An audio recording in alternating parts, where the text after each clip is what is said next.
معانا النهاردة تحلية جميلة جدا من أيام زمان، حلاوة الدقيق أو زي ما بتقول بنتي فريرو روشيه. فريروجي. فريرو روشيه الغلابة. اه، عملناها بطريقة حلوة جدا، أتمنى إن الطريقة تعجبكم. عملنا التزيين كده هو البسيط، عملنا أطباق منها بتبقى حلوة جدا في الشتاء وتحلية مغذية وبتدفي. وتابعونا بقى في الفيديو، والسلام عليكم.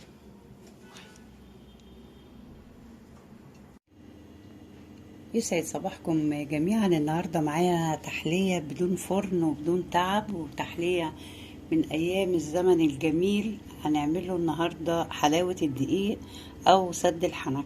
مكوناتها بسيطة جدا. 2 كيلو سوري، كوبايتين من الدقيق، كوباية من السميد الأبيض، كوباية سكر، وطبعا السمنة البلدي أساسي. هنزل الاول بكوبايه السكر، ادوبها في كوبايه ميه. هنزل اول حاجه بكوبايه السكر وكوبايه ميه، ادوبهم كده اهوت مع بعض.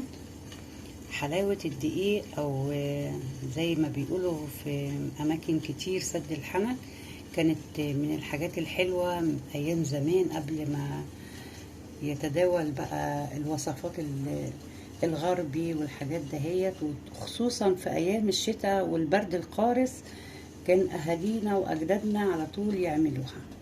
انزل اول حاجه كده هو بمعلقه من السمنه. انزل كده هو بمعلقه سمنه كده معقوله.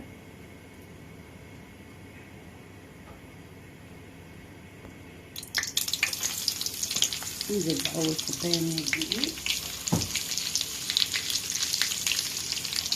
وادي الثانيه، وهقلبها كده كأني بقلب البشاميل. اولا بيضيع ريحة الرطوبة، تاني حاجة ان هو عايز ناخده كده هو اللون الذهبي بتاع سد الحنك، اللي هو اللون المقشر ده، البني الفاتح. انزل بكوباية السميد كده هو. طبعا السميد بيشرب سمن كتير، فاللي بيعملوا الدايت كده هو زي البنانيك الصغيرين، الوصفات ده هي اي نعم بتدفي وحلوة جدا، بس فيها كمية دهون معقولة. معقولة؟ اه معقولة. بعدين يا جماعة السمن البلدي ما فيهوش ضرر زي الدهون التانية يعني، وهي بتبقى طعمها حلو جدا.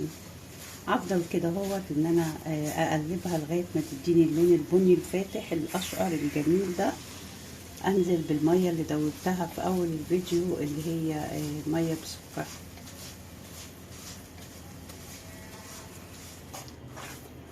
هو قلبتها كده هو اللون ده لما تنزل عليه الميه بيدينا برضو بيغمق درجتين.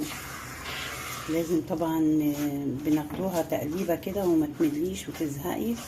هو بتقعد من 5 دقايق ل7 دقايق بنقلب فيها. اولا زي ما قلنا كده الرطوبة بتطلع منها، ده غير ان احنا بناخده وقت علشان خاطر اللون يحمر. هنزل بالمية اللي هي بالسكر.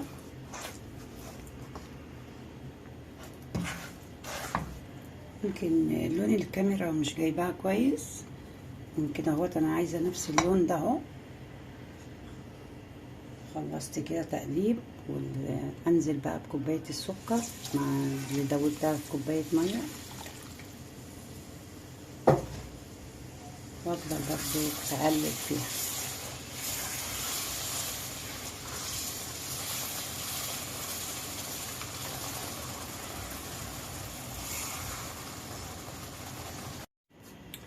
خلصت معانا وكانت حلوه جدا. ممكن بقى تشكليها، ممكن تحطيها في الاطباق، ممكن مش هقول كاسات صغيره يعني، لكن هي بتبقى حلوه جدا لما بتبقى كور كده وتزينيها باي حاجه.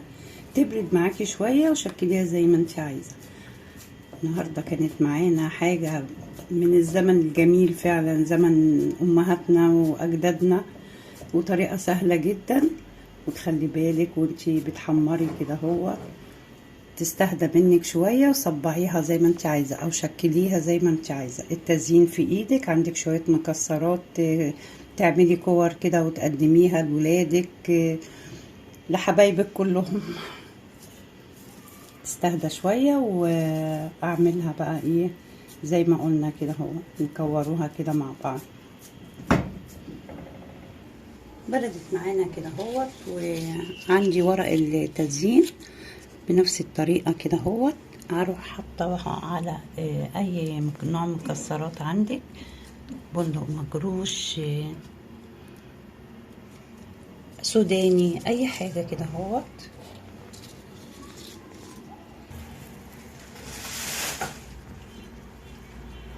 هخلص الكمية كده اهوت. وعندي برضو ورق التزيين، وهنحط برضو في اطباق يعني من ده ومن ده. بس حاجة حلوة جدا، وتكوريها كده وهي سخنة، مش سخنة قوي يعني، يا دوب تقدري تمسكيها، وتبقى سهلة جدا في التشكيل كده هو. خلصت وصفتنا النهاردة، ان شاء الله تعملوها وتعجبكم، وبتبقى حلوة جدا في ايام الشتاء، وسهلة جدا، والتشكيل ولا اروع يعني، واسهل اسهل حاجة، سهلة وحاجة حلوة وحاجة بتدفي وبرضو مغذية. متخافوش من السمن البلدي، السمن البلدي مفيد وبيدي ان شاء الله كده هو تعافي عليكم. اشكركم جدا، واتمنى ليكم ان انتوا تجربوها، والسلام عليكم ورحمة الله وبركاته.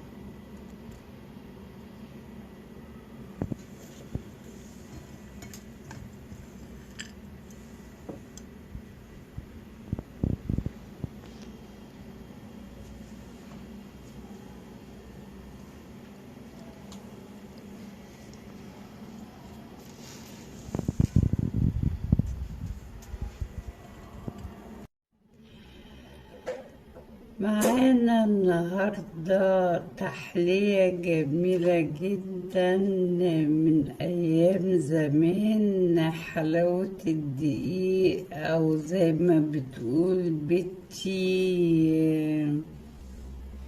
فيروشيل فيروجي. فيروشيل غلابة. عملناها بطريقة حلوة جدا، أتمنى إن الطريقة تعجبكم. عملنا تزيين كده هو البسيط، عملنا أطباق منها بتبقى حلوة جدا في الشتاء، وتحلية مغذية.